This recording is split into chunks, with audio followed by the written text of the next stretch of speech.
सभी मित्रों को जोहार। आज फिर एक महत्वपूर्ण विषय पर बात करने के लिए आपके समक्ष आए हैं। लोकसभा चुनाव के बाद जिसमें भाजपा को एक धक्का लगा, जहां वो 400 पार का दावा कर रहे थे, वहां वो सिमट गए। यानी इतना कम आया कि उनको सरकार बनाने के लिए नायडू और नीतीश का समर्थन लेने का जरूरत पड़ा। लेकिन उसके बाद जो 3 चुनाव हुए तो कश्मीर में भी, लेकिन 3 इधर के चुनाव जो हुए, हरियाणा, महाराष्ट्र और नई दिल्ली का चुनाव, इन तीनों जगहों पर भाजपा को सफलता मिली। एक और चुनाव हुआ झारखंड में भी, लेकिन झारखंड में भाजपा अपने मंसूबों में कामयाब नहीं हो पाई। तो मीडिया में इन चुनावों को लेकर खूब चर्चा विमर्श है।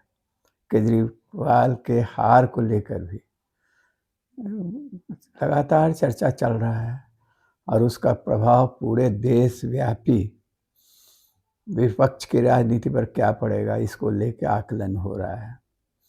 लेकिन इस पूरी बहस में जो एक बात मिसिंग है, वो ये कि झारखंड में कैसे हेमंत सोरेन अपने किले को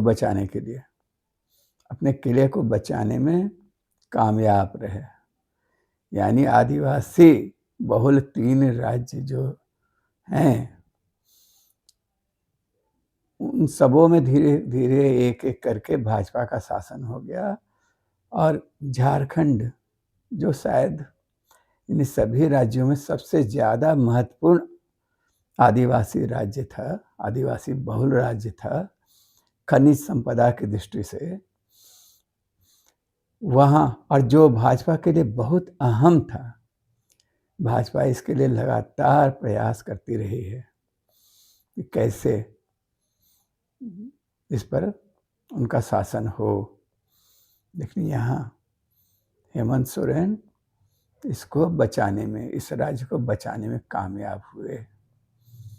कैसे हुए, इस पर चर्चा होनी चाहिए, क्योंकि भविष्य की राजनीति, विपक्षी राजनीति इससे सबक हासिल कर सकती है। लेकिन पता नहीं क्यों तमाम चैनलों पर जो भी बहस चल रहा है, या यूट्यूबर्स भी जो चला रहे हैं, दिखा रहे हैं, बता रहे हैं, उसमें केजरीवाल के विश्लेषण, हार का तो विश्लेषण बहुत हो रहा है। लेकिन इसी तरह की परिस्थितियों से गुजरा झारखंड, जहां एक ही तरह की आपदा थी जैसा केजरीवाल के साथ था, दिल्ली में था, वही झारखंड में भी था। दोनों राज्य भाजपा की आंख की किरकिरी बने हुए थे और दोनों में सत्ता पलट के लिए, काबिज होने के लिए भाजपा ने पूरी ताकत झोंकी। याद कीजिए ना, शुरू से दोनों राज्यों में पिछला चुनाव हुआ और दोनों प्रचंड बहुमत से दोनों जगह सरकारें विपक्ष की बनी। यहाँ हेमंत सोरेन ने लिया, सत्ता संभाला, और झारखंड में और दिल्ली में केजरीवाल इसके पहले भी जीते थे। और ये क्या कहते हैं, हेमंत सोरेन भी पिछला चुनाव भी जीते थे, 2019 का चुनाव। तो समानता थी और दोनों राज्यों में सरकार भाजपा ने पूरी ताकत झोंकी। सत्ता में जब से ये दोनों आए, लगातार अपदस्थ करने के लिए इन सरकारों को, बहुमत से चुनी सरकारों को एड़ी चोटी का जोर लगाया गया। जो भी सरकारी खुफिया एजेंसियां थीं या केंद्र सरकार की एजेंसियां थी, जांच एजेंसियां हों, चाहे चुनाव आयोग हो, सबने कोशिश की थी कि यहाँ हो। दोनों मुख्यमंत्रियों पर भ्रष्टाचार के आरोप लगे, दोनों के को अंततोगत्वा जेल तक जाना पड़ा। उसके बाद दोनों जेल से बाहर आके बहुत थोड़े समय में चुनाव अभियान में जुटे, लेकिन केजरीवाल असफल हो गए और हेमंत सोरेन न सिर्फ सफल हुए बल्कि पहले से ज्यादा मजबूत होकर बाहर आए। और आप हरियाणा और महाराष्ट्र के हार के परिप्रेक्ष्य में देखें इस जीत को, तो ये बहुत महत्वपूर्ण जीत थी। तो जो केजरीवाल कहाँ चूके और हेमंत किस तरह भाजपा के मंसूबों को नाकाम करने में सफल रहे, इसको समझना जरूरी है। और इसीलिए आज आपके पास आए हैं। हालांकि फेसबुक पर भी एक पोस्ट हम लगाए थे साथी जौहर के जो है उसके मार्फत, और वो केजरीवाल और हेमंत सोरेन में क्या फ़र्क है ये बताने के लिए। लेकिन लगा कि वो यथेष्ट नहीं है, काफ़ी नहीं है, और डिटेल्स में इसको समझना है। हम हेमंत सोरेन को कोई बहुत ज़्यादा क्रांतिकारी नेता नहीं मानते हैं, बहुत ज़्यादा बड़े विजनरी भी वो नहीं अभी तक दिखाई दिए हैं, लेकिन उन्होंने संसदीय राजनीति के दाव पेच को बखूबी समझा है और वंचितों के बल पर भाजपा के सवर्णवादी राजनीति को चुनौती उन्होंने दी है और एक असंभव कार्य को संभव किया है। एक बार फिर आइए केजरीवाल और दिल्ली की परिस्थितियों को। दिल्ली में पिछले दो चुनाव से केजरीवाल प्रचंड बहुमत से जीत रहे थे। उनको हर तबके का समर्थन था, यानी वंचित जमात भी, दलित, अल्पसंख्यक और जो तबके आते हैं उसमें पिछड़े जो भी, और इसके साथ साथ उनको शहरी अपर क्लास का यानी मध्यम वर्ग का भी उनको समर्थन था। मानकर ये कहा चला जाता है कि शहरी वोटर जो है भाजपा के पक्ष में है, रहती है हमेशा हर जगह। लेकिन दिल्ली में वो तबका भी केजरीवाल को समर्थन देता था। केवल दिल्ली में ही नहीं बल्कि कई महानगरों में पढ़ा लिखा मध्यम वर्गीय तबका जो था, आईटी सेक्टर के लोग थे, शिक्षाविद थे, शिक्षा संस्थानों में के लोग थे, उन सारे लोगों ने केजरीवाल की राजनीति को राजनीति में, भारतीय राजनीति में एक ताज़ा हवा की तरह देखा था और उनका समर्थन किया था। उसकी तुलना में हेमंत सोरेन को जो आदिवासी इलाकों का जो है, जहाँ एक साफ विभाजन हो जाता है बहिरागत और स्थानीय लोगों के बीच की राजनीति में, उनके हितों में एक खास तरह का टकराव रहता है, इसलिए वो राजनीति बटी हुई होती है।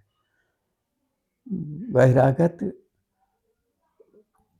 जो भी राष्ट्रीय पार्टी है या बाहर के लोगों को ही समर्थन करती रही है हमेशा से और अभी तक। इसके बावजूद यानी कि यहाँ पर शहरी मध्यम वर्ग का समर्थन झामुमो को नहीं था, सवर्णों का समर्थन झामुमो को नहीं था। पिछले चुनाव में भी या इस चुनाव में भी। तो भी वो वंचितों को एकजुट करके इस चुनौती का मुकाबला कर सके। जबकि केजरीवाल को मध्यम वर्ग ने छोड़ दिया वहाँ। गौर से देखा जाए तो केजरीवाल की हार कोई बहुत बड़ी हार नहीं थी। महज भाजपा से उनको 2% वोट कम मिला है। लेकिन वो 2% वोट हमारी चुनाव प्रणाली का ये है, अब सिस्टम का दोष है कि उस 2% वोट की वजह से ही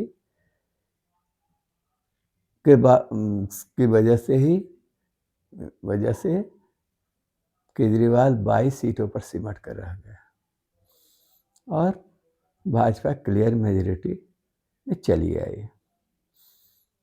वहाँ क्यों हार हुआ ये भी हम लोग देख सकते हैं। भाजपा के लोग, चाहे संघ परिवार के लोग, भाजपा के लोग या उनके द्वारा पोषित मीडिया खूब गाल बजाए, लेकिन वास्तविकता ये है कि यदि कांग्रेस और भाजपा और कांग्रेस और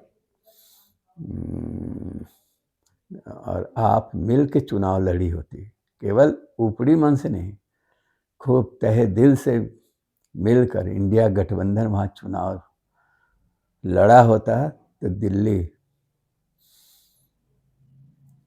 भाजपा के कब्जे में नहीं जाती।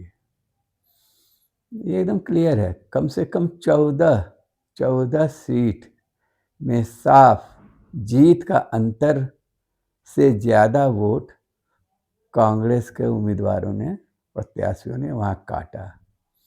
खुद नहीं जीते, लेकिन आपकी केजरीवाल की लुटिया डुबो दी। तो इस संदर्भ में ही हम बात करना चाहते हैं कि हेमंत सोरेन कैसे संभव कर पाए, अपना जीत को सुनिश्चित कर पाए। तो उस पर गौर से देखिएगा तो बहुत सी बातें सामने आती हैं और उन पर गौर कीजिएगा तो निष्कर्ष यही निकलेगा कि हेमंत सोरेन भारतीय राजनीति में एक ज़्यादा मैच्योर, परिपक्व राजनीतिज्ञ बन के उभरे हैं। कई मामलों में यदि हरियाणा और महाराष्ट्र के चुनाव को देखिएगा तो उस हिसाब से देखिएगा कि कांग्रेस के जो दिग्गज नेता, जो लोग हैं, जो नहीं कर सके उसको इन्होंने यहाँ संभव दिखाया, झारखंड में करके दिखाया। शुरू से अब एक एक करके हम लोग देखें कि क्या क्या हेमंत सोरेन ने किस तरह झारखंड पर मंडरा रहे और अपनी सत्ता पर मंडरा रहे आपदा को अवसर में बदला। मोदी हमेशा बात करते हैं आपदा को अवसर में बदलने की, तो यहाँ आपदा को अवसर में बदलने का कामयाब तरीका, प्रयोग हेमंत सोरेन ने करके दिखाया। यहाँ से शुरू करते हैं कि जब हेमंत सोरेन को जेल भेजा गया, गिरफ्तारी हो गई, तो हेमंत ने ये जिद नहीं किया कि हम मुख्यमंत्री जेल के अंदर से रह के भी मुख्यमंत्री बन के ही रहेंगे, हम इस्तीफा नहीं देंगे, ऐसा नहीं किया। उन्होंने खूब समझदारी से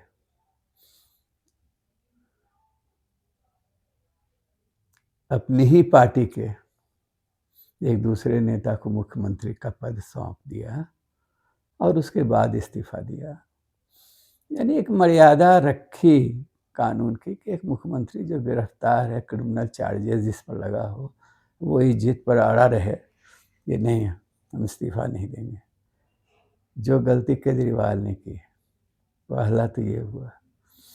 दूसरा ये कि हेमंत सोरेन ने अपने साथी में भरोसा किया, Champai Soren senior most leader थे, भले उन्होंने बाद में गद्दारी की, लेकिन हेमंत ने अपने पार्टी के एक सीनियर मोस्ट विधायक को मुख्यमंत्री पद सौंपा।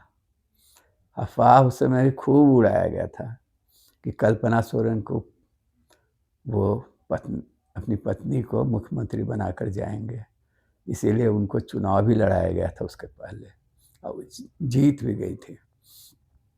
लेकिन वो सारे अफवाहों को निर्मूल करके हेमंत सोरेन ने अपनी पार्टी के साथी पर भरोसा किया और सीनियर मोस्ट लीडर को मुख्यमंत्री बनाया। जेल से आने के बाद जब उन्हें कुछ अंदरूनी राजनीति की खबर मिली और कुछ इस तरह का भनक मिला और कुछ बाद में प्रमाण भी कि चंपई सोरेन गड़बड़ कर सकते हैं, तो उन्होंने उनसे इस्तीफा ले लिया और मुख्यमंत्री पद खुद संभाल लिया। उनका अगला कदम ये रहा कि वो इंडिया गठबंधन को एकजुट बनाए रखने में कामयाब हुए। खूब समझदारी से काम किया, समझदारी ही नहीं, मजबूती से ही भी। पिछले ही चुनाव के अनुभवों से ये कहा जा रहा था कि झामुमो को ज़्यादा सीटों पर चुनाव लड़ना चाहिए अब खुद, तो उन्होंने वो किया, बहुत ज़्यादा नहीं, लेकिन कांग्रेस के कुछ सीटों पर कटौती की, मनमानी नहीं चलने दिए उनकी, लेकिन उनके साथ समझौता भी किया। और आप याद कीजिए, राजद पिछले चुनाव में बुरी तरह हारी थी, ठीक नहीं याद है, 10 या 11 सीट पर चुनाव लड़ी थी और एक पर भी नहीं जीत पाई थी। दूसरा नेतृत्व होता हेमंत सोरेन की जगह, तो वो सोचता कि राजद पर कितना भरोसा किया जाए या उनको, लेकिन हेमंत ने राजद को भी दिया फिर सीट, लगभग उतना ही, भरोसा किया कि इस बार वो जीतेंगे। हेमंत ने वाम दलों से भी तालमेल किया, बनाया तालमेल, और उसमें जो सबसे वाइब्रेंट जो ग्रुप था वाम दल का, वो चाहते तो थे वाम मोर्चा ही में एका नहीं है, तो वो क्या करते? यदि वाम मोर्चा मिलजुल के अपना तय करती कि हमको 2 ना 3 सीट चाहिए या कुछ चाहिए, हम लोग आपस में बांटेंगे, समझेंगे, या 4 ही सीट चाहिए, तो वैसा नहीं हुआ। तो माले, जिसके साथ ए.के. राय की पार्टी का विलय चुनाव के पहले हो गया था, उससे उनको वो इंडिया गठबंधन में भी था ही, और उनको भी सीट दिया गया, और इस तरह उन्होंने इंटैक्ट रखा। ये बात किसी से छिपा नहीं है कि हेमंत सोरेन चुनाव जेल से निकलने के बाद हेमंत सोरेन की लोकप्रियता में वृद्धि हुई थी, और उनकी अनुपस्थिति में कल्पना सोरेन ने एक मुकाम हासिल कर लिया था झारखंड की राजनीति में। उनकी लोकप्रियता बड़े बड़े नेताओं को चुनौती दे रही थी। झारखंड में जहाँ जाती थी वो सभा करने अपार जनसमूह मिलता था, और जहाँ जाती थी खुले मन से लोगों से मिलती थी, भीड़ में जाके लोगों से मिलती थी, हमेशा सिक्योरिटी गार्ड और सुरक्षा और ये वो तामझाम नहीं, सब जगह।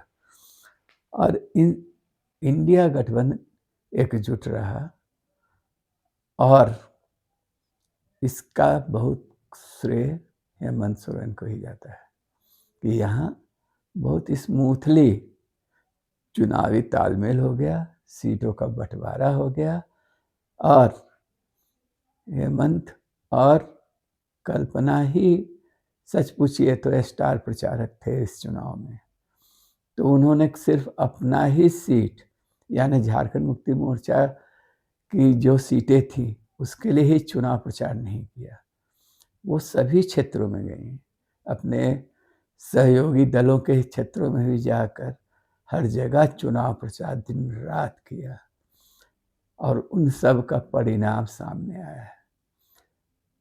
और झामुमो को भी अब तक की सबसे बड़ी सफलता मिली और साथ ही जो राजद पिछले बार नहीं जीत पाई थी, महज 1 सीट जीती थी, वो शायद 6 सीट इस बार लाई थी। माले भी चुनाव जीती, हालांकि विनोद सिंह बगोदर में हार गया। उसका अलग से विश्लेषण होना चाहिए, कैसे क्यों हुआ ये सब। लेकिन जो भी हो, भाजपा की करारी हार हुई। यानी बिहार से सटे जो झारखंड का जो इलाका है, पलामू और उत्तरी छोटा नागपुर का, उसमें कुछ सीटों पर वो जीती। पूरे ट्राइबल बेल्ट से वो साफ हो गए। सुदेश महतो नहीं चले। जयराम एक नई पार्टी के साथ मैदान में थे, उन्होंने बहुत सारी सीटों पर चुनाव लड़ा और खुद विधायक बने। लेकिन वो भी ये इंडिया गठबंधन या जो झामुमो के नेतृत्व में, हेमंत सोरेन के नेतृत्व में यहाँ चुनाव लड़ रहा था, उसकी प्रचंड जीत को बाधित नहीं कर पाए वे भी। और इस तरह झारखंड बच गया। तो अब इससे सबक क्या हासिल करना है? आगे अभी बिहार में चुनाव होना है और लगातार चुनाव होता ही रहता है, कभी इस राज्य में कभी उस राज्य में। बंगाल में होगा, उसके बाद फिर पंजाब में 1-2 साल के बाद होगा। इस तरह से चल रहा है। तो भविष्य की राजनीति के लिए जरूरी है ये सबक कि उसमें इंडिया गठबंधन एकजुट होकर चुनाव लड़े। और उसके मूल में यही है कि आप विनम्र होना पड़ेगा। आपको अहंकार से ग्रसित होकर काम नहीं करना होगा। थोड़ी सी लोकप्रियता मिले और एकदम बौड़ा गए, जैसा केजरीवाल के साथ हुआ। अब बताइए ना, केजरीवाल ने क्या किया था कांग्रेस के साथ? कांग्रेस को हम लोग बहुत आलोचना करेंगे और इस हार के लिए जिम्मेदार भी ठहराते हैं, लेकिन उन्होंने किया क्या था? इन लोगों ने चंद सीटें मांगी थी, लेकिन साफ कह दिया कि नहीं, हम अपने बल पर ही चुनाव लड़ेंगे। तो क्या किया जाए, चलिए। और वो केवल इस हार से जो पराजय हुई है, उसका कितना दुष्प्रभाव पड़ा है साइकोलॉजिकल विपक्षी राजनीति पर, इसकी कल्पना नहीं हम लोग कर सकते हैं। अभी कितना मनोबल टूटा होगा इससे, और कितना नई ताकत और ऊर्जा और क्या कहें उसको, अभिमान के साथ भाजपा आगे राजनीति करेगी, बिहार में उतरेगी। तो ठीक है, अभी भी बहुत देर नहीं हुआ है। झारखंड के जीत को और जीत के तरीके, और हेमंत सोरेन ने जिस तरह से इंडिया गठबंधन को एकजुट रखकर चुनाव मैदान में उतरे और वंचितों की एकजुटता के बल पर ही मुख्य रूप से वो भाजपा जो यहाँ साम दाम दंड भेद सारे का सारा इस्तेमाल कर चुनाव लड़ रही थी, उसको परास्त करने में सफल रही। तो साथ ही इसको, इसलिए झारखंड के इस जीत के महत्व को हम लोगों को समझना होगा, और यह जीत क्यों कर संभव हुई, इसको भी गौर से देखना और समझना होगा। भविष्य में भविष्य की जो राजनीति, विपक्षी राजनीति की राह यहीं से दिखेगी। बस इतना ही कहकर समाप्त करते हैं फिलहाल, फिर बात होगी।